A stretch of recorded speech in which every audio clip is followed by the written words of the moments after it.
ఈ సంవత్సరం నుంచి మరి సింగిల్ యూజ్ ప్లాస్టిక్ రహితంగా మన ప్రపంచం మారాలని చెప్పి థీమ్ తీసుకున్నది. మరి ఈరోజు ఎంతో ఫంక్షన్స్ అన్నీ కూడా గ్రాండ్గా చేసుకుంటున్నాం. మనం లక్షల కోట్లు ఖర్చు పెట్టి డెకరేషన్స్కి, క్యాటరింగ్లకి, మరి ఈవెంట్స్, ఫోటోలకి రకరకాలుగా ఖర్చు పెడుతున్నాం.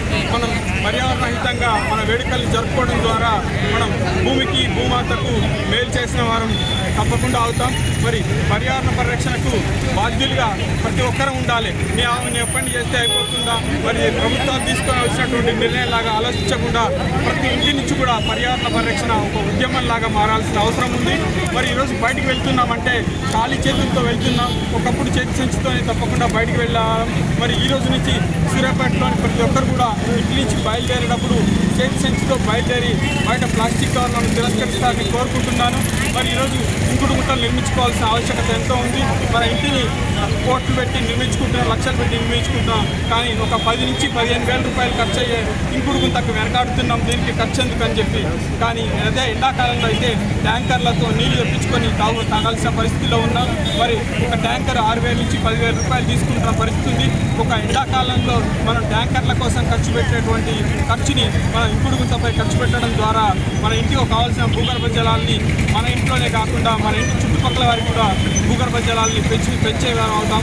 మరి ఈ సందర్భంగా చెట్లను పెంచడం కూడా మనకు ఒక ఫంక్షన్స్కి వెళ్తున్నామంటే ఎవరు కూడా బహుమతులన్నీ కూడా మొక్కలు మాత్రమే, మరి పర్యావరణహితమైన బహుమతులు మాత్రమే ఇవ్వడం ద్వారా అందరిలో మార్పు వస్తుందని ఆశిస్తున్నాం. మరి ఈరోజు ప్రజలే కాకుండా ప్రభుత్వాలు చేయాలి, ప్రజలు చేయొద్దనే ఆన్సర్లో ఉన్నారు. కానీ నాకు ప్రతిరోజు ప్రతి నిత్యం ఎదురయ్యే ప్రశ్న ఒకటి మీడియా పూర్వకంగా ముందుంచుతున్నాను. ఎందుకంటే ఈ ప్రభుత్వాలు నిషేధించవచ్చుగా ప్లాస్టిక్ కవర్లు అంటే 20 మైక్రాన్ల నుంచి 120 మైక్రాన్ల వరకు ప్రభుత్వం ఎప్పుడో నిషేధించింది. అయినప్పటికీ కూడా మరి సింగిల్ యూజ్ ప్లాస్టిక్ కవర్లు 120 మైక్రాన్ల కంటే బిలో ఉన్నటువంటి సమాజంలో విచ్చలవిడిగా వాడకంలో ఉన్నాయి.